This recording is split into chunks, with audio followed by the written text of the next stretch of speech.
So the first question is from Justin Dunk. Please go ahead, Justin. Coach, Justin Dunk with 3 Down Nation. Thanks for doing this. I'm curious how the Jake Maier trade came together start to end. Yeah, what's going on, Dunker? Yeah, it was just something, we identified as, a player that could help the team. And we just had a feeling that there was going to be a few teams that would be interested. So we felt strongly about, having him wear the green and white. So we kind of took matters into our own hands to facilitate a trade and allow us, that buffer time before free agency hit to strike a deal. And, luckily for us, all parties, agreed upon a deal and, we're all walking away happy. So it's something that we're certainly happy with. Jake said he views this as a reset for his CFL career. He's focused on being a backup to help Trevor in 2025. But do the Riders see that potential heir apparent in Jake Maier for him in the future at quarterback? Yeah, there's always a possibility of that. I think everybody understands that as you play the sport. I'm very vocal about how much I love Trevor, and as long as he feels like he could play, there's always going to be kind of a spot. But for having somebody of Jake's caliber and the experience that he's had, in his career to this point, and being still a young quarterback, I just feel like it sets us up to have just more depth in that position. And experience at that position. I don't know that there's a lot of quarterbacks in the league, certainly some good ones that are going to be in a backup role that'll have, the wealth of experience that he's had being a franchise quarterback in this league already and still being young at that. So certainly I know he's going to learn a tremendous amount from Trevor and obviously Mueller, who he's familiar with. But also I know vice versa. Trevor's a student of the game, and I'm sure there's things that he's going to ask Jake about, and just knowing the type of people that they are, good harmony. So it's good for us. How have you not sat down with Jameer Thurman and got a deal done yet? Have we not? Yeah. We haven't? I don't know. Did we? One? Is there one? Did we?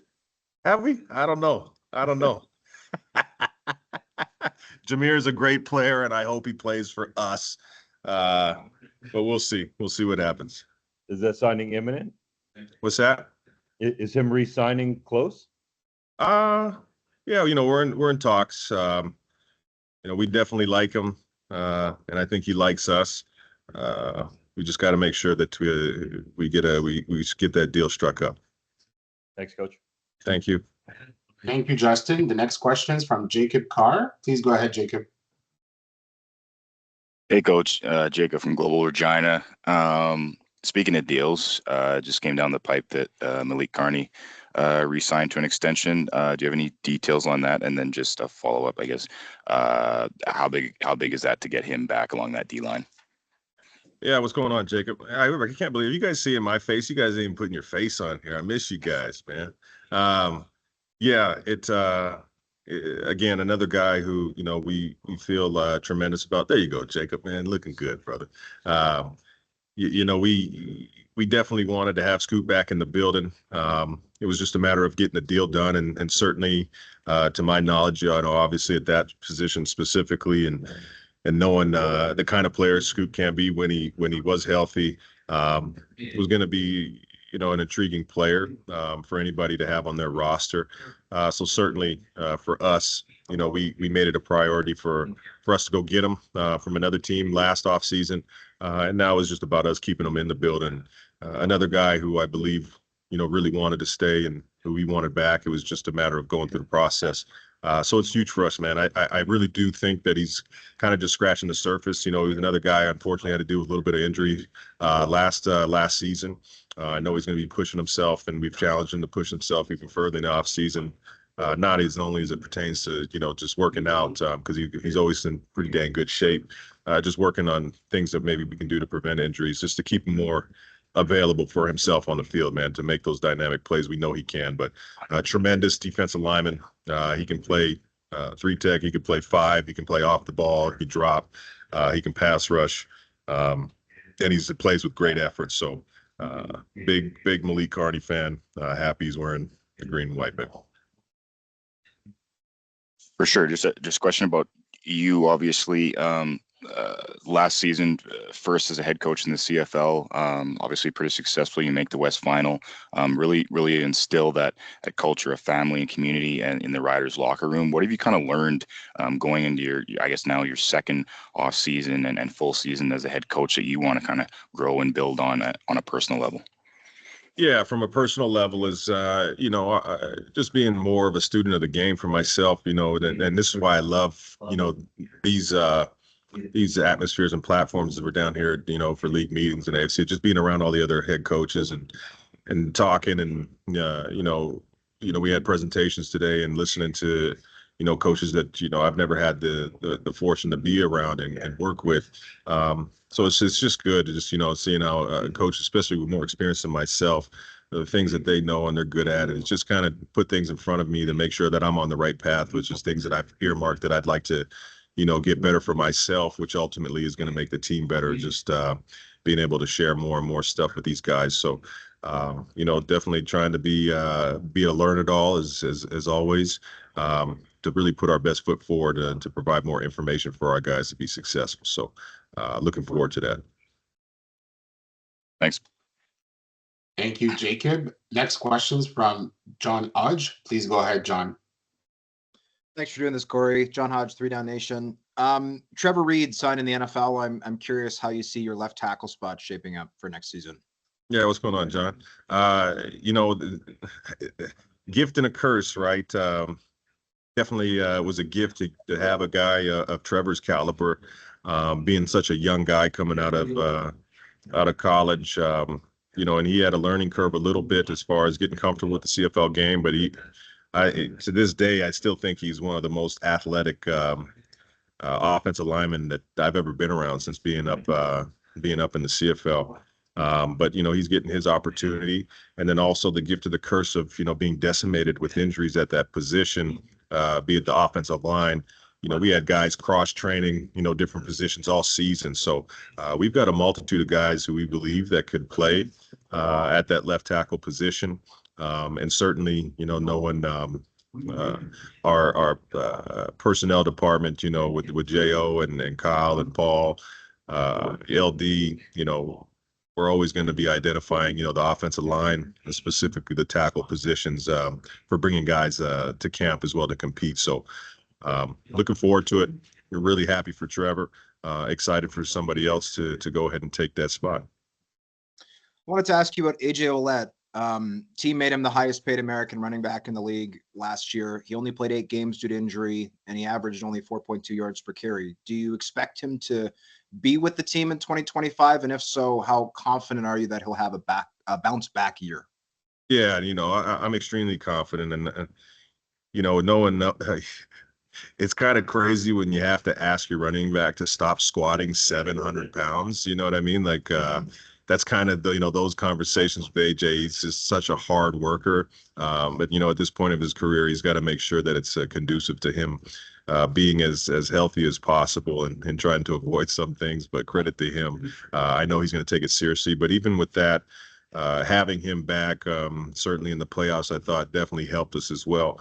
He had a great game in the West Semi, and I know him pushing forward. I know what it means. I know what it means for us to have him out there, and all the things that he does outside of yards per carry. That's an asset to our team that we hold in high regard. So it's not always just about when the ball's in his hands and the things that he provides for our team, but certainly him being out there definitely is. So he knows it and wants it, just as much as we do. He's taking care of himself this offseason to make sure that he's going to be available for us. Last one for me. Jake Mayer coming in as the backup. Does that mean that Shea Patterson will not be back with the team, or is that decision yet to be made? No, decision yet to be made, man. There's so many things that are going on, during this time in free agency. As it awaits us, Shea, I think, has proven to be a very serviceable quarterback. He's won games for us. And certainly, I think there's going to be value in that. Could be obviously for us, as he has been. And I wouldn't, if it gets to the point where he gets to a window for free agency, I'm sure there's going to be a lot of teams lined up as well. So we understand the value in that as well as he's already wearing the green and white. So no decision's been made from that standpoint. There's still some time here. Thank you. Thank you. Thank you, John. The next question is from Britton Gray. Please go ahead, Britton. Hey, Cory, good to see you. Looking forward to training camp, and I have a new Grizzlies hat hopefully on the way for it. So yeah, you better order it now, man. Things have been moving slow to get in the Regina. yeah. So Cory, just how different has maybe this offseason been compared to last one with the fact that you just get hired, kind of a whole bunch of things on the go there, and you've had the full offseason now to really evaluate and figure out who you want back? Yeah, I think tremendously different in Britain from that standpoint, right? Obviously you come to a new team. There's already enough things going on with that. It's specifically personnel, as you're talking about. The film tells you a lot, but you don't have the interactions with understanding exactly what those guys know and what they're asked to do, how they are in the building, do they fit what you want. But you can kind of only guess, or talk to people around have been around those people, let alone being, in this role for first time ever too. I mean, there was just a shit ton of stuff going on, but you do your best to navigate, no doubt. Now just being a little bit more comfortable, having an understanding of everybody that's in not only the organization, but specifically in the locker room. Little bit easier probably from a personal standpoint and navigating through the off season, and also communication with everybody that's involved. Jo, Kyle, myself, or we're like this during this time, and the amount of coaches, all of the coordinators, all of us live in Regina full time too. So being in the office year round, like it's awesome. Last year, it was a lot about build it and kind of creating the foundation of the culture you want. How big is it now that you're in your second year that kind of culture has been set already, and now you just bring in other guys to kind of help maybe increase it or just buy into it? Yeah, no, and that's part of it. I thought last year, that was a perfect kind of mantra for us, is to kind of, set the foundation of what we're trying to build here.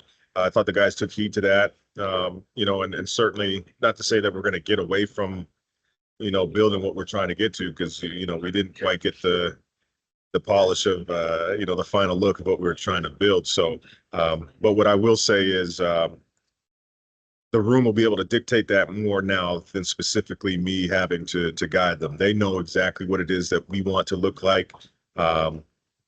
So that's going to be fun, for anybody. Obviously, inevitably there's going to be new guys coming in.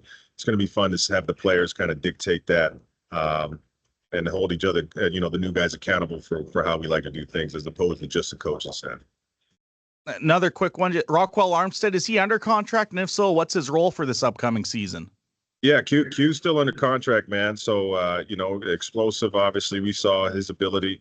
We went with the two tailback system as well throughout the playoffs, which, game dependent, it's kind of tough to get them both going, depending on the score, definitely. But again, a dynamic back, so he is under contract as well. And, we got to make sure that you can't have too many guys that in one position group that are talented, or you can't have too many that aren't talented. I mean, to have him in the room, it definitely serves us, good as far as we're trying to move the ball from the backfield. So, guy that's under contract, we'll keep pushing towards camp. Awesome. See you at camp. Thanks, Britton. Thank you, Britton. The next question is from Frank Stanici. Please go ahead, Frank. Cory, nice to see you again. How we doing? Good. The white looks really good. I don't know if you know this. You've got a green screen behind you. So when you're green, you look like you're an angel. Is that what it is? Well, yeah, I don't know what's going on behind you, and I want to be there. It's not real. Don't worry about it. Listen, the expectations in Saskatchewan have been raised. You guys came very close. I don't think anybody could say that you didn't come close enough to make it to at least to the Grey Cup, make it there at least. How important was that step looking ahead? Great question, man. And something that, I'm looking forward to talking with the guys with.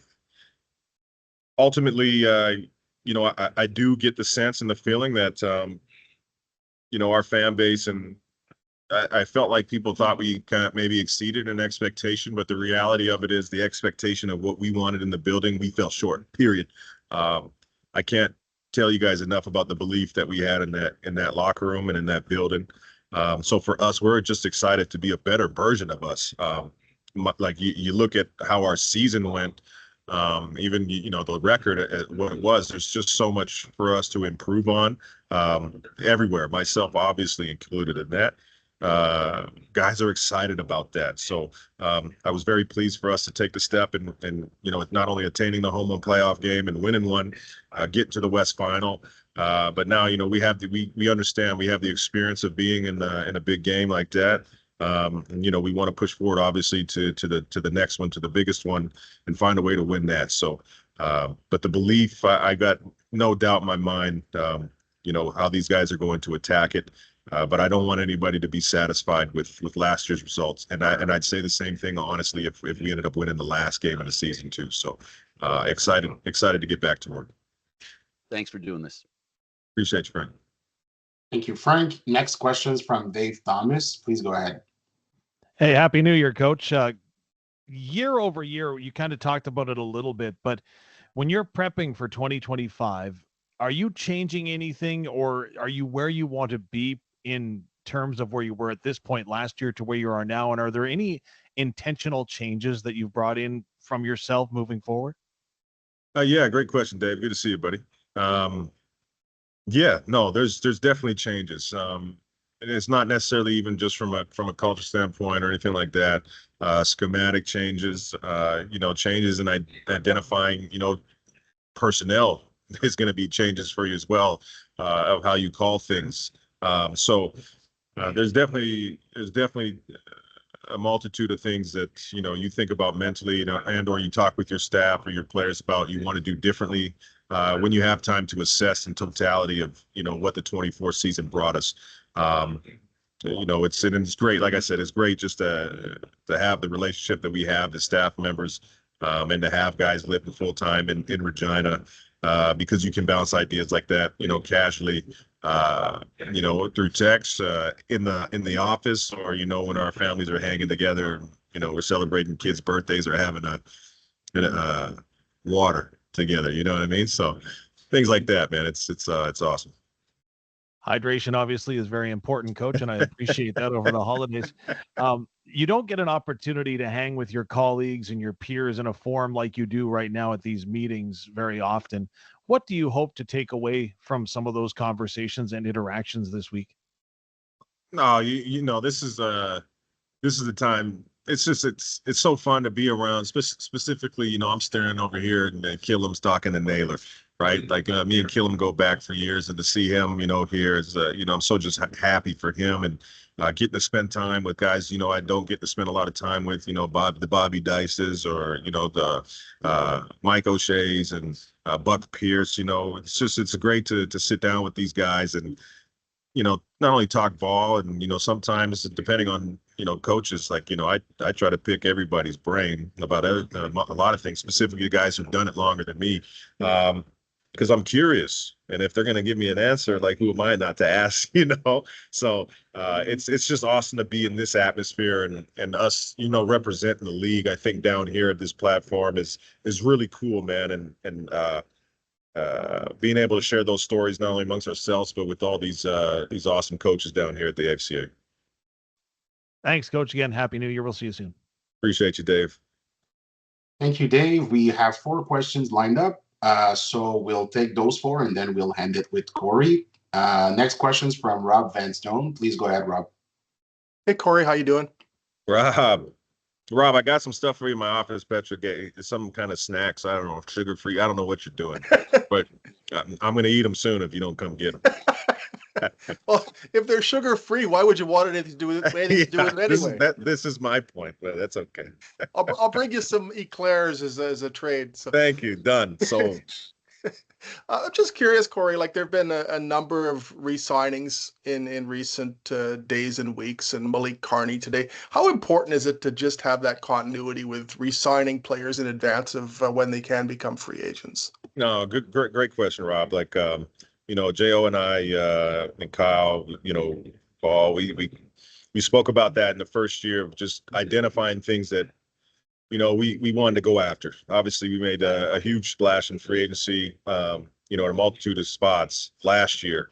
Thought process after that is, if obviously you like the product that you have and, guys want to be there and you feel like you can win with certain people, you try to retain obviously as many as you can.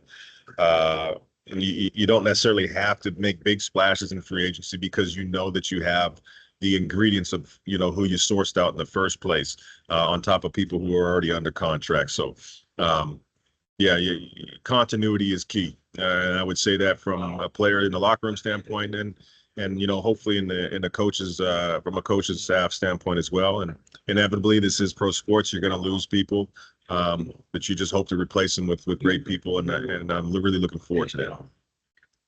That sort of segues into my next question. By and large, there has been continuity on the coaching staff, but Josh Donnelly and Travis Brown have been added. What are your thoughts on the new additions? No, they're really, really pleased with that.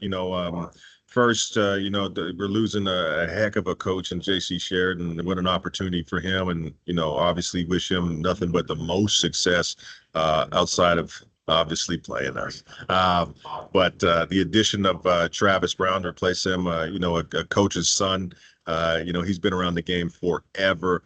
Obviously with CFL experience and, every room, he coached JC even. So any room he's been a part of throughout his coaching career in the CFL, tremendous performances from his guys in those linebacker rooms. So love talking ball with him already.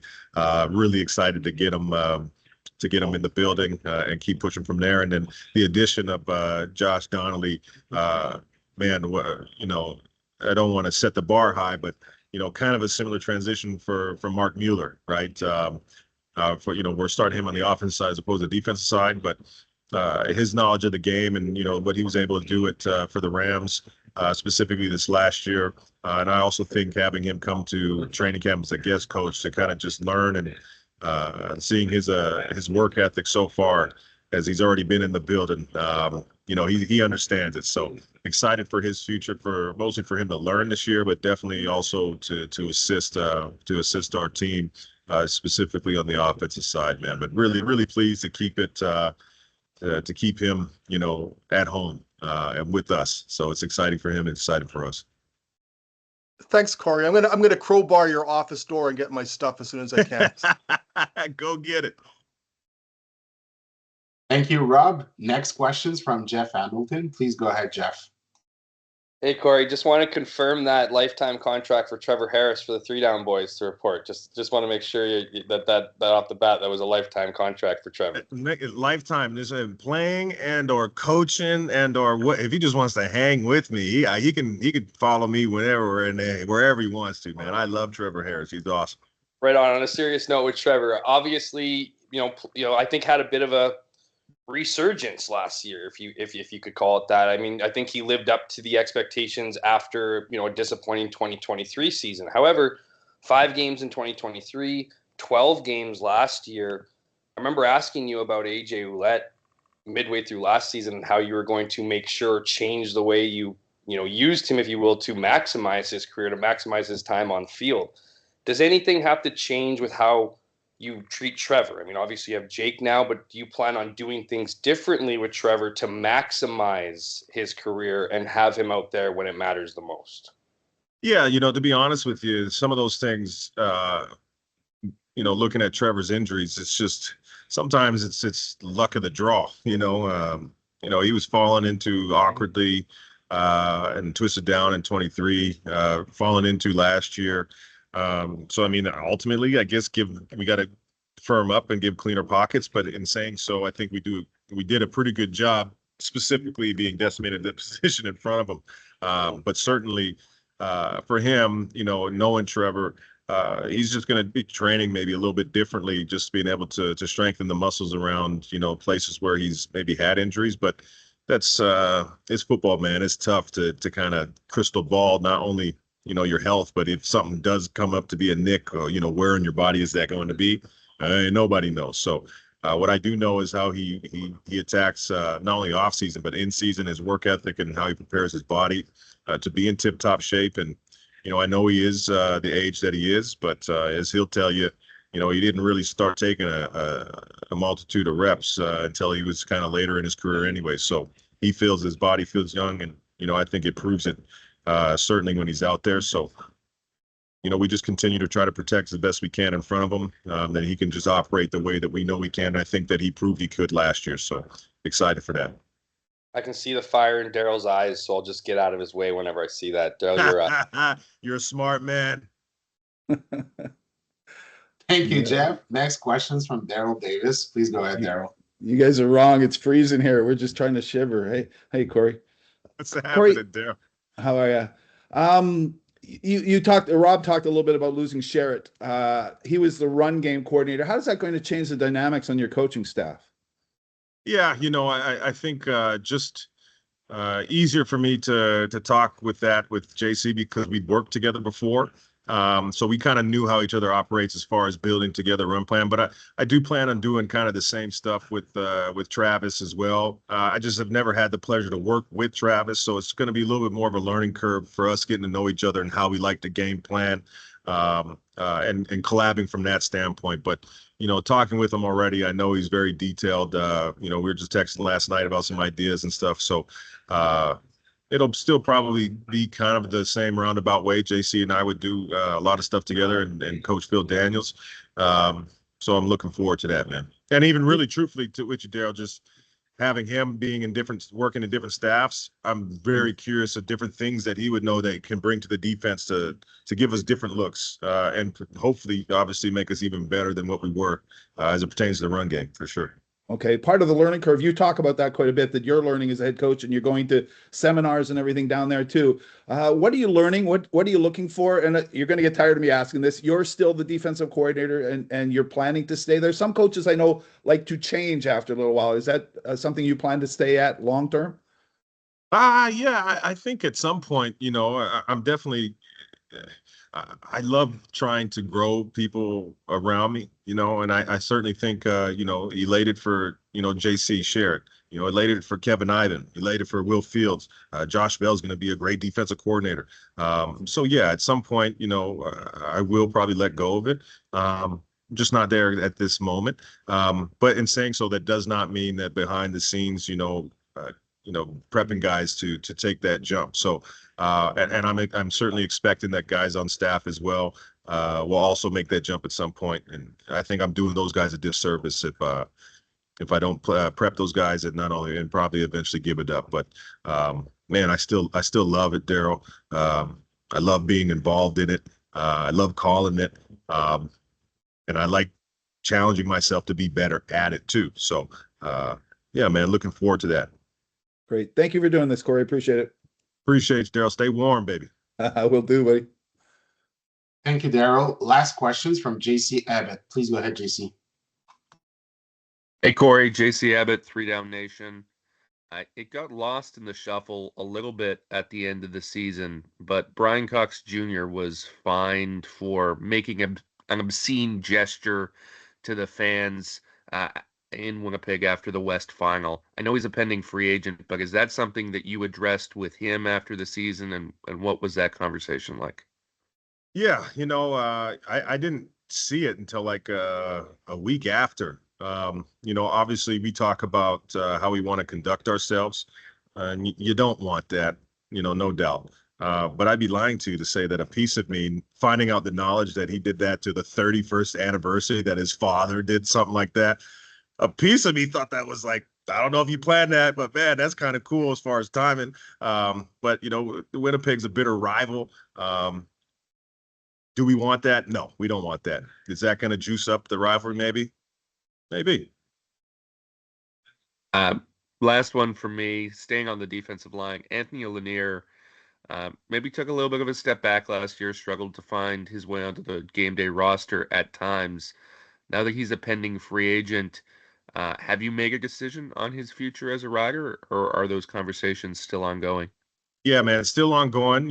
Ant obviously can be a force, like many positions, unfortunately for us last year. He got dinged up pretty early in the season, and he missed a few games, and trying to get that rhythm back it was tough. We had some other guys around him that were playing really well.